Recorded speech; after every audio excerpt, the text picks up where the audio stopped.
시청자 여러분 안녕하십니까? 네, 오늘 옆에 이선철 대표님 오셨습니다. 반갑습니다. 네, 안녕하세요. 네, 저희 시청자분들께 먼저 본인 소개 좀 부탁드리겠습니다. 네, 안녕하세요. 저는 이선철이라고 하고요. 조금 이따가 좀 자세하게 설명드리겠지만 일단은 문화기획자라고 해두겠습니다. 문화기획 전문가라는 표현도 있고 감자꽃 스튜디오의 네네. 대표이자 지금 겸임 교수로 또 네, 네. 어떤 걸 가르치고 계시죠? 저는 우선 저의 정확한 전공 이름은 예술경영이라고 하고요.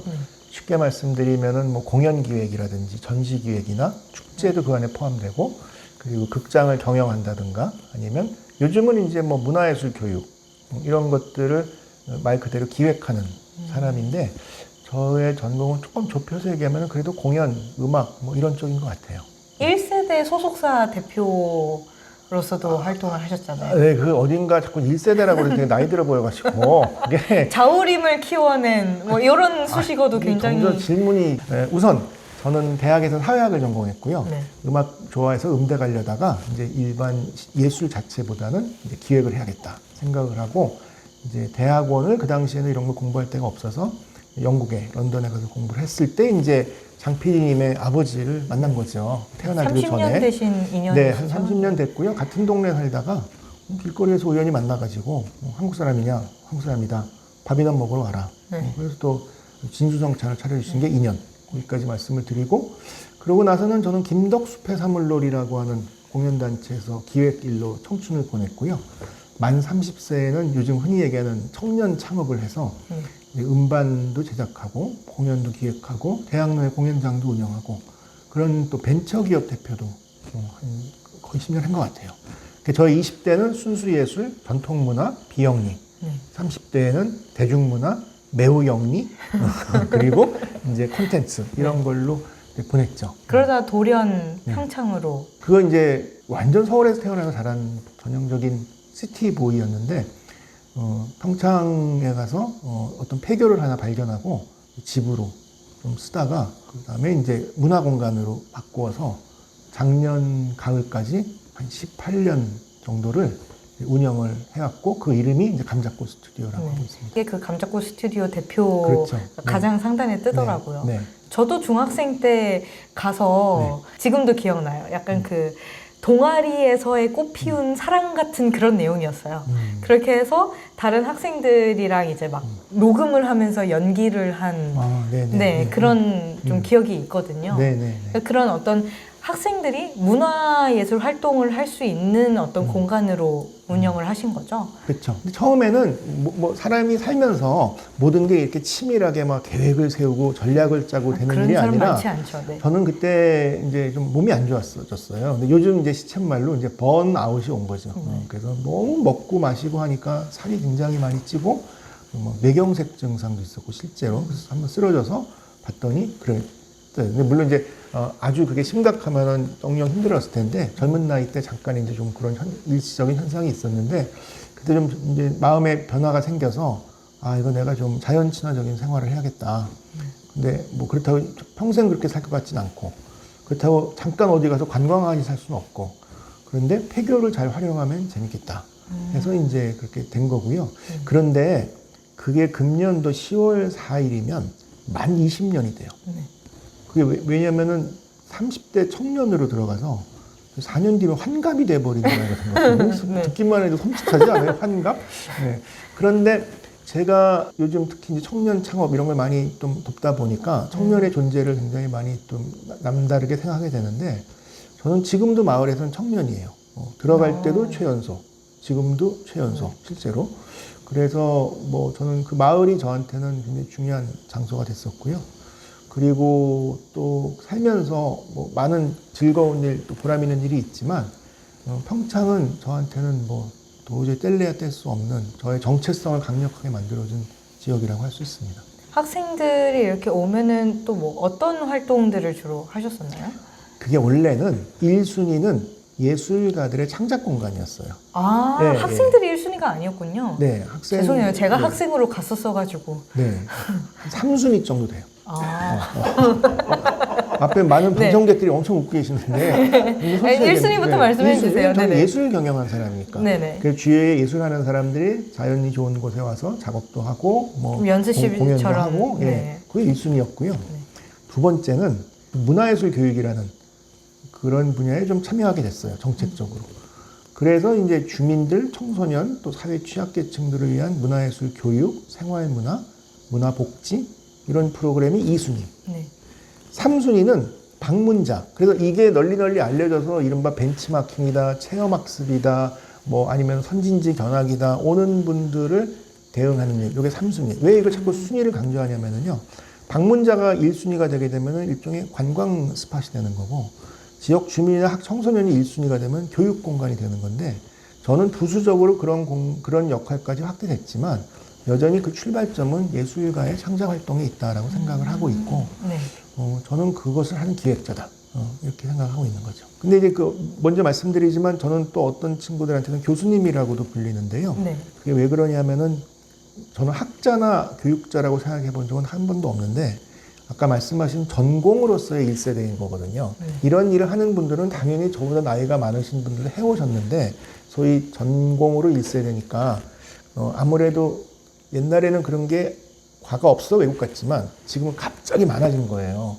그래서 강의할 사람이 많지 않다 보니 소위 말하는 이제 겸임 교수, 뭐 강사 이런 걸로 하다가 중간에 용인대학교라는 대학에서는 아예 문화 콘텐츠 학과를 만들면서 좀 풀타임으로 와줄 수 있느냐. 너무 감사한 제안이죠. 그것도 한동안 전임 교수를 하다 보니 그래야 우리가 교수님이라고 할 수 있는 거고 저는 너무 영광스럽고 감사한 어떤 그런 자리였지만 도저히 제 자체로 하는 일이 우선이 된 그런 거여서 지금은 연세대학교, 국민대학교, 경희사이버대학교 이런 데서 겸임 교수로 말 그대로 요즘 이제 얘기하는 본캐는 네. 기획자, 부캐는 대학에서의 강의 이렇게 하는 거죠. 근데 그러다 보니까 저가 또 좋았던 것은 어마어마한 어떤 그 숫자의 제자 네트워크가 생긴 거예요. 그러니까 어느 한 대학에서 그 학교 학생들만 강의했으면 그 명예스러운 일이지만 가는 곳마다 이제는 제자를 안 만난 일이 없고 심지어 얼마 전에는 울릉도 가는 배를 타고 가는데 네. 거기서도 승무원이 만나셨나요? 자꾸 왔다 갔다 하면서 말을 붙여서 이분이 왜 이러지? 했더니 어느 정도 내가 신상이 파악됐다 하니까 마스크 확 벗으니 교수님 저 연대 행정대학원의 수업은 누구예요? 그래서 대박! 그랬더니 이 친구가 학부에서 해양대학교에서 배운전을 전공했는데 이제 뭔가 행정 이런 데 관심이 많다 보니까 대학원 때 만났는데 그 배 1등 항해사였던 거지. 그래서 저를 데려가서 그 배도 뭐 잡아보게 하고 이런 건 지금 보여드릴 수 없으니까 뭐 모자도 써보라 그러고 선글라스도 끼고 쌍안경도 보여주고 하여간 무슨 그런 건 대통령이나 하는 줄 알았더니 그런 일도 있었고요. 네. 그래서 저는 제 주업은 현장 기획자, 부업은 그런 교육, 자문, 정부 사업 같은 거에 심사 이런 걸 하고 살고 있습니다. 현재의 본캐는 이제 문화기획 전 기획자. 네, 기획자라고 하셨는데요. 조금 더 구체적으로 말씀해 주실 수 있으실까요? 사실은 기획자는 직업이라는 명칭보다는 어느 분야나 기획이 있는 거죠. 지금 앞서 녹화하셨던 김태훈 대표님도 사회복지를 전공하시지만 기획하시는 거잖아요. 사람들을 케어하고 공간을 운영하고 또 이벤트를 만들어야 되고 그러니까 다 우리가 기획자라고 볼 수 있는데 단지 저는 그런 것들 중에 문화예술과 관련된 일을 기획하는 사람이다. 그러니까 그 명칭이 그렇지만 어떤 사람은 뭐 예술의 전당 같은 데서 일하시는 분도 기획자고 자기 회사를 하시는 분도 기획자고 또는 뭐 사람들하고 어울려가지고 요즘 많이 협동조합이나 뭐 사회적 기업 이런 거 만드시는 분도 기획자고 저는 그런 기획을 하는 그런 걸 하는 사람이라고 생각하시면 되죠. 그러니까 아마 저에 대한 정체성이 서울에서 계속 있었으면 수많은 기획자 중에 한 명이었을 텐데 강원도, 평창, 감자꽃 스튜디오 이런 것들이 조금 더 저를 이렇게 좀 좁혀서 표현하게 되는 거다 보니까 마치 강원도에서 많은 이렇게 비중을 갖고 있는 것이 보이는 거예요. 네. 사실 저는 지금 제주도도 세컨드 플레이스로 왔다 갔다 하고 있고요. 사실 뭐 전국구로 다니시는군요. 네. 그건 어쩔 수 없죠. 제가 어떤 기관에 이렇게 직원으로 있는 것도 아니니까 말하자면 불러주는 데는 다 가야 되는 거고 또 그걸 즐기기도 하고 한 군데 앉아서 일하는 것보다 하기도 하고 또 요즘 뭐 특히 정책 사업들이 많아지니까 무슨 재단이라든지 지자체나 기업 이런 데에서도 저같이 이렇게 약간 멀티한 역할하는 기획자가 많이 필요한 것 같아요. 네. 오늘은 지금 철원에 와 계신데 네. 여기를 방문하신 이유는 뭔가요? 우리들의 성장 이야기가 운영하고 있는 오픈 더 문이라고 하는 카페에 꼭 와보고 싶었어요. 네. 근데 시간이 오늘 내일밖에 안 됐어요. 오늘 내일 안 오면 제가 한 10월 때까지는 없을 거예요. 제가 뭐 이렇게 뻐기는 게 아니라 저희의 일정이라는 게 굉장히 촘촘하기 때문에 철원 오는 날 인지 않으면 못 오겠다. 그런 의도도 있었고요. 또 내일 명절이잖아요. 그러니까 저는 그냥 뭐 생색내는 건 아닌데 여기서 같이 함께 살고 있는 친구들한테 밥을 한번 좀 쏠려고. 근데 명절 때니까 네. 그때 좋잖아, 명분이. 그래서 저는 뭐 중국집 가서 탕수육에 짜장면이나 먹거나 분식집 가서 떡볶이 먹을 줄 알았더니 대바람에 죄송해요. 이게 뭐 소고기집에 야, 이게 내가 2달치 식비가 한복으로 날아가는 것 같아요. 많이 먹어 뭐 했는데 정말 많이 먹더라고. 난 아니 이왕 오셨는데 소고기 사주셔야죠. 왜 돼지고기가 품질이 얼마나 좋은지 아세요? 그러나 매우 흡족했어요. 제가 한 2달 동안 네. 뭐 편의점과 김밥 천국으로 버티면 돼요. 그 정도 수입은 되고요. 제가 또 처자식이 없어서 다 오늘 그냥 추석을 맞이하여 제 일가친척 뭐 조카 뭐 친구들 크게 왔다. 쏘신 걸로. 네, 그 정도 네. 또 쓰지 않겠어요? 제 나이에 정상적인 가정을 이끌고 있다면. 네. 다행이에요. 그래도 40명 됐으면은 처음이자 마지막으로 한 번의 만남이 됐을 텐데. 네. 2년 끊었어요. 네, 즐겁습니다. 그래서. 네. 아, 진짜. 이야기가 살짝 옆으로 네, 샜는데요. 이거 아까운 방송 시간에. 네. 다시 돌아와서. 아니, 이거 여쭤보니까. 예. 네. 근데 한 말씀 하실 줄 알았는데 열 마디 해주셨어요. 아, 그래야 이게 또 마음의 평화도 얻게 되고 행색이라도 시컷 내자. 이 정말 저놈이 설원 가서 북한 이탈 주민 청소년들한테 예. 단백질 공급을 하고 왔구나. 네. 지방보다는 단백질이니까.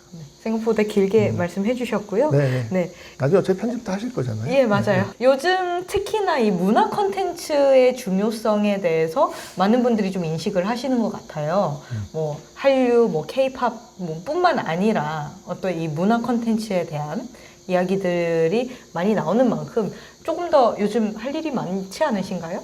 문화 콘텐츠는 네. 이제 뭐 갑자기 새로 생긴 말은 아닌데 이제 말 그대로 문화를 소재로 하여 다양한 플랫폼에 맞는 콘텐츠가 개발되니까 드라마도 있고 영화도 있고 공연도 있고 출판도 있고 있는데 당연히 소득 수준이 높아지고 문화에 대한 욕구가 다양해지게 되면은 그런 콘텐츠를 시장이 많이 요구하게 되는데 특히 우리나라는 꼭 시장에 기반한 콘텐츠뿐만이 아니라 정부의 어떤 정책이나 네. 공익을 기반으로 한 콘텐츠도 많이 필요로 해서 저는 아까 잠깐 말씀드렸던 하물놀이 같이 순수예술의 비영리 단체를 운영했던 경험도 도움이 되고요. 그리고 그렇게 벤처기업을 운영했던 마케팅적인 어떤 것도 많이 도움이 되는 것 같은데 이제 전국이 다 문화 콘텐츠가 필요로 하는 시대가 된 것 같아요. 네, 특히 요즘은 뭐 한국관광공사에서 네. 이날치 밴드랑 찍은 그 영상이 빵 뜨면서 조금 더 우리의 전통적인 영상이나 문화 콘텐츠를 만들어야 하지 않냐 이런 목소리도 높아지고 있습니다. 네. 그 굉장히 좋은 사례인데요. 한 이날치 밴드의 그 주도하는 장영규라는 친구가 옛날에 제가 음반회사 할 때 어부 프로젝트라는 팀의 또 멤버였어요. 백현진, 장영규. 그러니까 인디 밴드의 대부 같은 친구이신데 그렇게 관광공사의 또 홍보 영상을 멋지게 만들어낼 줄은 몰랐던 거죠. 근데 그걸 제안한 사람은 뜻밖의 저희 같은 전문 업자가 아니고 네. 관광공사의 팀장님이에요. 아. 오모 팀장님이신데 네. 말하자면 기관의 직원이시잖아요. 근데 그런 창의적인 아이디어를 내시니까 좋은 결과를 보게 된 것 같고요. 그리고 또 한 가지 중요한 키워드는 지역이에요, 지역. 그러니까 우리는 과거에는 지방이라는 말을 더 많이 써서 네. 서울 아니면 지방이잖아요. 그러니까 어떤 아이한테 우리나라 지도를 그리라고 했더니 종이에다가 가운데 서울 이렇게 써놓고 네. 나머지는 다 시골, 지방. 시골 이렇게 썼대요. 네. 근데 요즘은 이른바 로컬이 원래 지방이라는 뜻이지만 지역을 기반으로 한 활동이 매우 중요해졌어요. 지방자치제라든지 또 지역의 재단이라든지. 그래서 또 자연스럽게 최근에 저의 근황을 말씀드리게 되는데 가장 열심히 한 일이 이른바 로컬 크리에이터. 그래서 지역에 기반한 청년 창업가들을 발굴하고 지원하고 또 케어해주는 일이 제가 지금 가장 비중이 높아요.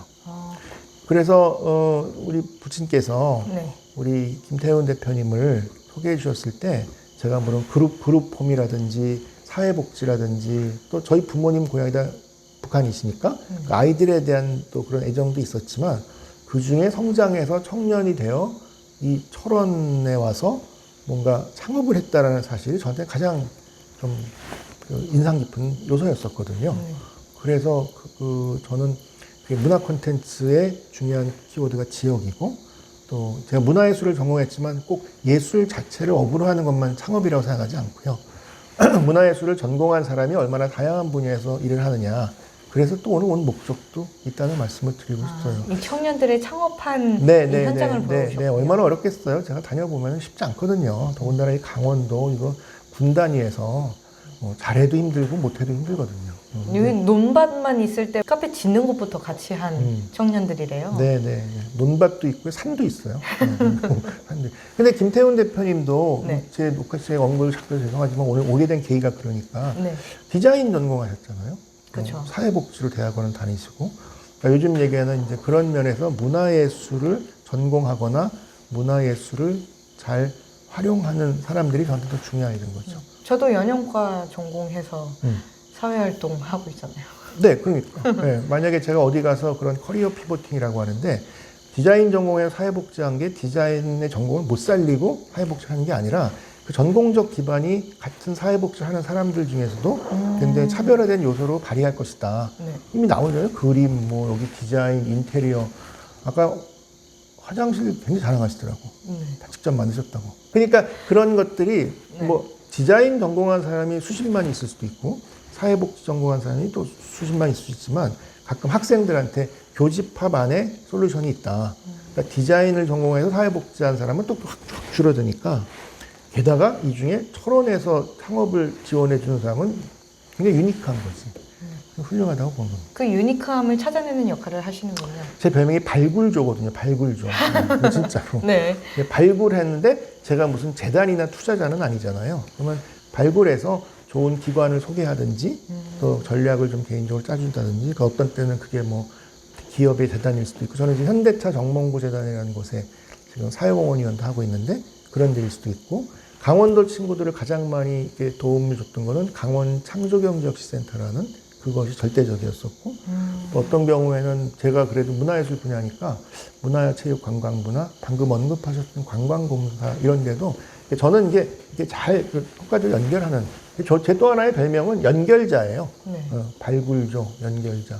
그렇습니다. 멋지네요. 특히나 청년들을 대상으로 활동을 하시면 보람을 느끼시는 순간들이 굉장히 많으실 것 같아요. 그럼요. 예. 가장 기억에 남는 순간을 하나 말씀해 주신다면요? 방금 말씀드렸는데 지난 정부 때 지역마다 창조경제센터라는 게 생겼고 그게 이제 그 지역에 연고가 있는 대기업을 하나씩 붙여서 지역 청년 상업 센터를 만들어보자 이거였거든요.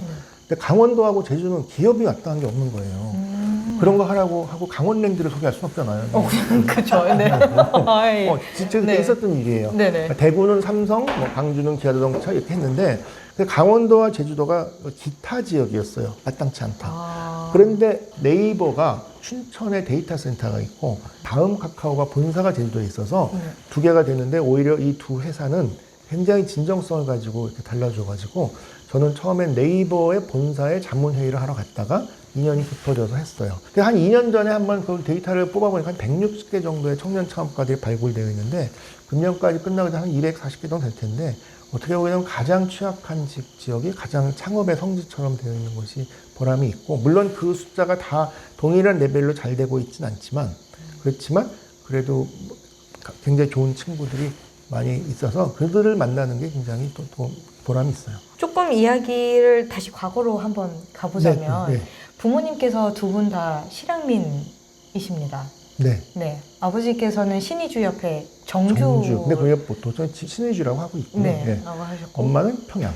네. 외가는 평양, 친가는 신의주. 평안도 집안이죠. 근데 저희는 그렇게 실향민, 우리가 흔히 얘기하는 실향민, 고향을 그리워하고 가족을 그리워하고 그런 거는 거의 없어요. 내려올 때 한 방에 다 내려오셔가지고. 네. 그래서 뭐 저희는 따로 또 특히 뭐 명절 때 크리스찬 집안이어서 차례나 그런 것도 없고 제사도 안 지내니까 단촐한 식구들이어가지고 모이는데 그래도 그런 것 같아요. 저는 고향이 서울에서 태어나서 살았으니까 고향 서울이라고 얘기하는데 저희 패밀리 루트 이거는 이북인 거죠. 근데 이런 표현이 한 번 있었어요. 제가 어떤 조선일보인가에 좀 기사 좀 크게 실렸는데 네. 그 정도 실리니까 막 신문사 홈페이지에 댓글이 달리더라고요.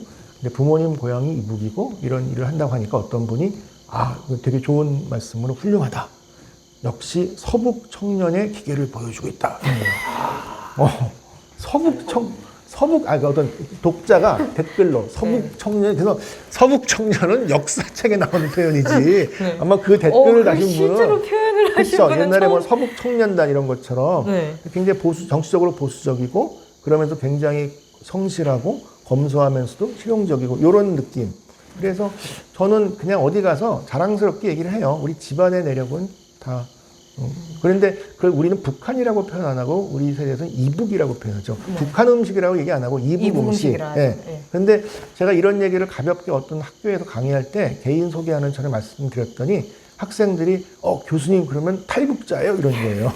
그래서 교수가 탈북해서 열심히 공부해 가지고 교수 됐나 보다 하는데 요즘 젊은 세대들이 이야기하는 탈북자와 그 이전에 6.25 때나 일제시대 때 넘어온 그는 좀 상황이 다른데 그 구분이 점점 이제 잘 안 되는 세대가 되는 것 같습니다. 그렇죠. 다시 현재로 돌아와서 앞으로 좀 기획하고 계시는 일이 있으시다면요. 가장 이제 가깝게는 10월에 열리는 페스티벌이 있고요. 근데 저는 사실 축제를 전공하기도 했고, 뭐 직접 기획하는 일도 있었는데, 이제는 나이나 경력이 그렇다 보니까 우리 후배들이나 청년들이 하는 축제를 돕고, 뭐 지원하고, 그런 일이 더 많아졌어요. 그래서 저한테 주어지는 직책이 다 애들이 재밌게 붙이느라고 그러는데, 뭐 상임고문, 네. 뭐 응원단장. 네. 뭐, 응원단장은 조금. 그 패도 만들었다니까 애들이 네네.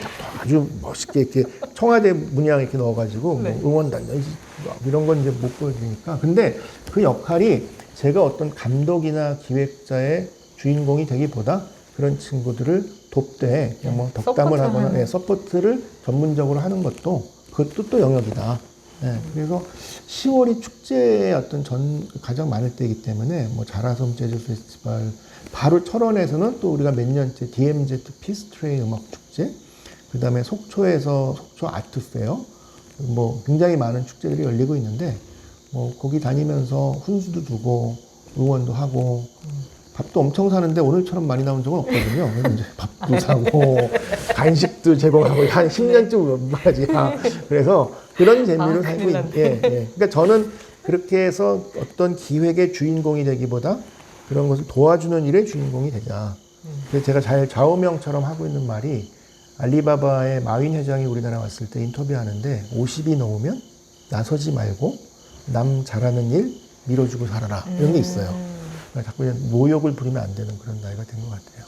그래서 앞으로는 제가 같은 기획이라 하더라도 어떤 직접적인 기획보다는 그런 교육, 자문, 평가, 뭐 발굴자로서 그런 거의 기획자라고 보는 거죠. 알겠습니다. 또 강원도 친구들 사이에서는 제가 별명이 물어보살이라는 별명이 있어요. 강원도의 순회하면서 물어보살. 처음에 태백에 있는 폐광촌 친구들이 뭐 한다고 했을 때 이제 가서 그냥 가볍게 Q&A를 한 거죠. 멘토링 시간을 갖고. 근데 막 와가지고 새벽 4시까지.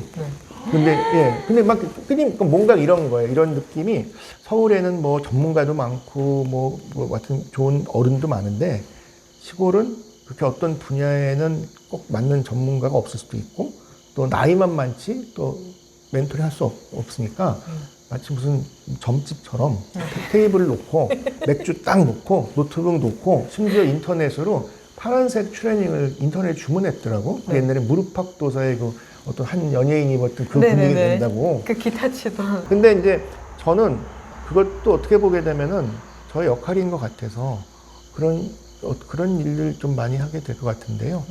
물어보살 별명은 제가 정답을 알려준다는 뜻보다는 잠시 제가 그 사람에게 빙의해보는 거지.